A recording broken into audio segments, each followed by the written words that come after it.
Hello, just here to tell you guys about breast treatments in Milwaukee. We sim like most other people do, I imagine. Supine with both arms above the head, usually the head turned away from the breast that's being treated. We mark the borders, the scars, and then we'll put a medial and lateral wire as well. We are in the process of getting a prone breast board. I think there's one ordered, but very little people at my site have experience with it. So there's a huge learning curve that goes along with that, obviously, both in therapist world and dosimetry world. So there's going to be an adjustment once we finally get it.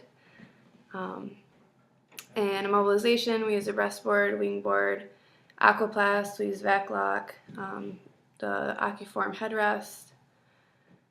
And for initial setup of the beams and everything, usually we will go through and contour the wires, the borders and the scars, and then set up an initial beam for the doctor to draw blocks off of and to draw their contours.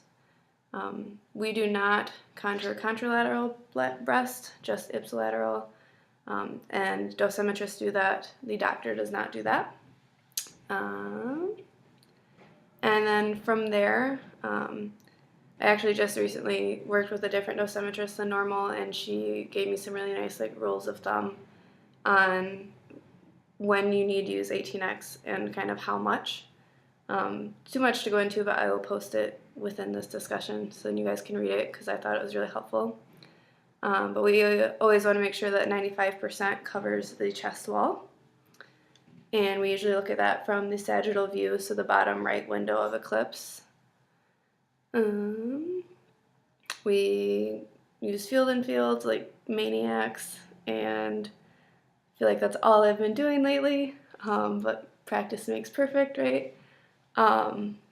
We do the Canadian fractionation, so 266 and 16 fractions, and we'll do I've seen 225 fractions. Just kind of depends on the patient and their separation and their tumor bed. We've also had a lot of 4 fields lately, so I've been getting some experience with monoisocentric, which is always fun. We do weekly imaging, and for our patients that are left-sided and are able to do a deep inspiration breath hold, we use OSMS, which is the optical surface monitoring system. I think it's a Varian Vision RT product, but they use infrared cameras, and you can track the body surface motion.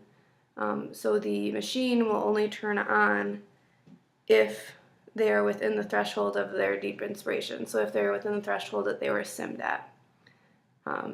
And sometimes that can be a problem because patients don't always know where, we don't have the visual for them to see. We need that. But obviously we only use that for patients that we think are good candidates for it. We have had where we've had to go back and replan because they end up not being good candidates. But we use our best judgment. And the setup for that doesn't take any longer. Obviously treatment can take a little longer if you're waiting for them to be in the threshold you need them to be in, but typically there's not any problems with it. And then for boost, we'll use dynamic wedges. We will sometimes use field and fields depending on the case, and those are typically 225 4 fractions or 205 fractions. That is it for me. Thanks.